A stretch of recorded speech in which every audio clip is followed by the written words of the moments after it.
Bonjour, alors aujourd'hui nous allons parler des nuits qui sont peut-être très difficiles pour certains enfants quand ils sont jeunes et souvent hop ils essaient d'aller dans la chambre de maman et papa pour dormir avec vous et ça arrive très fréquemment chez les petits. Moi en tant que professeur, les enfants me racontent beaucoup d'histoires et je sais que c'est assez fréquent. Donc aujourd'hui nous allons parler de ça, de comment aider votre enfant à dormir toute la nuit dans sa chambre, sans vous déranger. Donc, d'une part, dans beaucoup de cultures et de sociétés, les enfants dorment avec leurs parents. Ça fait partie de leur culture jusqu'à un certain âge. Il n'y a pas ce problème où l'enfant ne peut pas dormir durant la nuit et il a besoin donc d'être proche de vous parce que l'enfant est proche de la maman ou du papa et donc il n'y a pas cette problématique. En revanche, si bien sûr ce n'est pas une solution qui est à votre goût, nous allons voir donc comment faire pour aider votre enfant à avoir une nuit entière sans venir vous déranger. Donc, la première chose, c'est de bien vérifier que la chambre est une chambre apaisante, qu'elle vraiment on se sent bien dans la chambre de votre enfant, qu'il n'y ait pas énormément d'objets, que les couleurs ne soient pas des couleurs vives et que l'enfant se sente bien. Et aussi que cette chambre soit une chambre où vous y restez vous-même durant la journée. Vous jouez avec votre enfant, vous faites des choses plaisantes, des choses positives, que ça ne soit pas associé à quelque chose de négatif. C'est-à-dire que que ce soit pas, que cette chambre ne soit que associée à quelque chose de positif. Non seulement on y dort, mais on y joue et on s'y sent bien, on se fait des câlins, etc. Donc vraiment, cette association est essentielle. Et ensuite, si votre enfant, par exemple, votre odeur est très importante, l'enfant va vous sentir. Donc, votre présence dans la chambre, eh bien, ça va le rassurer. Donc, assurez-vous qu'il y ait votre odeur, que ce ne soit pas une chambre sans votre odorat. L'odorat est un aspect très important. Aussi, si la nuit, c'est une période difficile, le noir, etc., ben, mettez une petite lumière pour le rassurer en lui disant, voilà, ça va rassurer. Il ne voit pas que du noir, qu'il y a un petit peu de lumière, qu'il voit que la chambre reste une chambre et non pas un trou noir. Et ensuite, également, pour s'endormir, peut-être une toute petite musique. Ça va le rassurer. Bien sûr, la routine d'aller s'endormir, c'est quelque chose d'autre, hein. Donc déjà, ça, c'est des choses à mettre en place de façon importante. Maintenant, pour commencer, si vraiment c'est l'enfant vient toutes les nuits, vous en pouvez plus, vous êtes très fatigué, dans ce cas-là, il faut faire des concessions.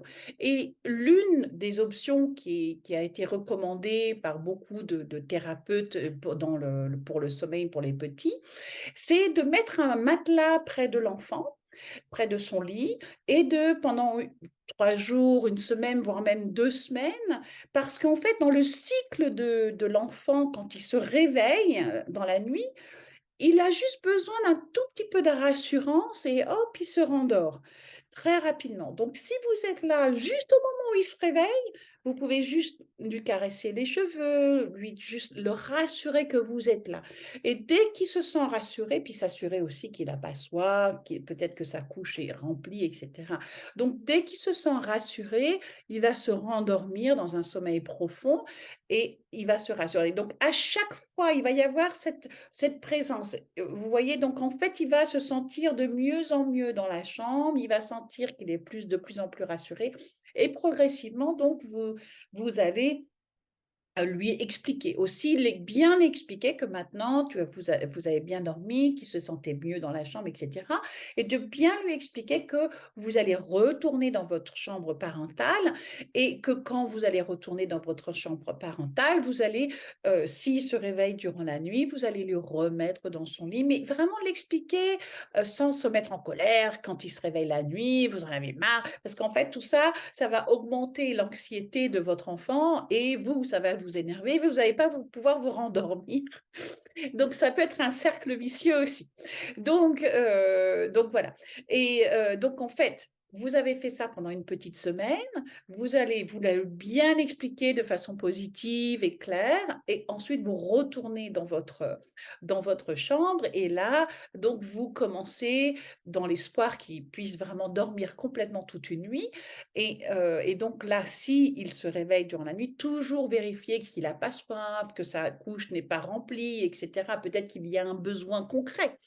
Et donc, c'est dès qu'il a, vraiment, vous voyez, et ben, vous le remettez dans son lit, tout doucement, qu'il soit bien rassuré et cetera.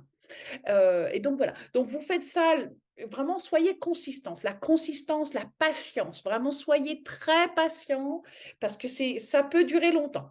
Moi, j'avais pas toutes ces petites astuces-là quand mes enfants étaient jeunes et ça a duré un peu plus longtemps que je le pensais, mais bon. Donc voilà, un autre aspect qu'il faut vraiment prendre en compte, si vraiment c'est persistant, c'est bien sûr d'aller voir une personne spécialiste dans ce domaine-là, mais aussi il faut voir qu'est-ce qui se passe à l'école. Peut-être qu'il y a quelque chose qui l'a inquiété. Peut-être que vous avez eu une dispute avec votre conjoint qui fait que ça lui donne beaucoup d'anxiété. Peut-être qu'il a vu un dessin animé qui lui a donné également beaucoup d'anxiété. Ça lui a donné des peurs parce qu'il associe un objet ou un caractère dans le dessin animé qu'il fait penser à des monstres, etc. Donc, il faut vraiment être vigilant à qu'est-ce que votre enfant aussi, il est exposé à quoi? Bon, ça c'est un autre sujet, mais il faut également regarder tout ça. Vous ne savez pas exactement, à l'école ce qui s'est passé. Peut-être qu'il y a eu des choses qui l'ont perturbé. Donc voilà. Alors j'espère que vous avez bien aimé cette vidéo. Si vous l'avez aimée, ben, pressez un petit peu un like et abonnez-vous. Voilà. Merci beaucoup. Merci. Au revoir. Au revoir.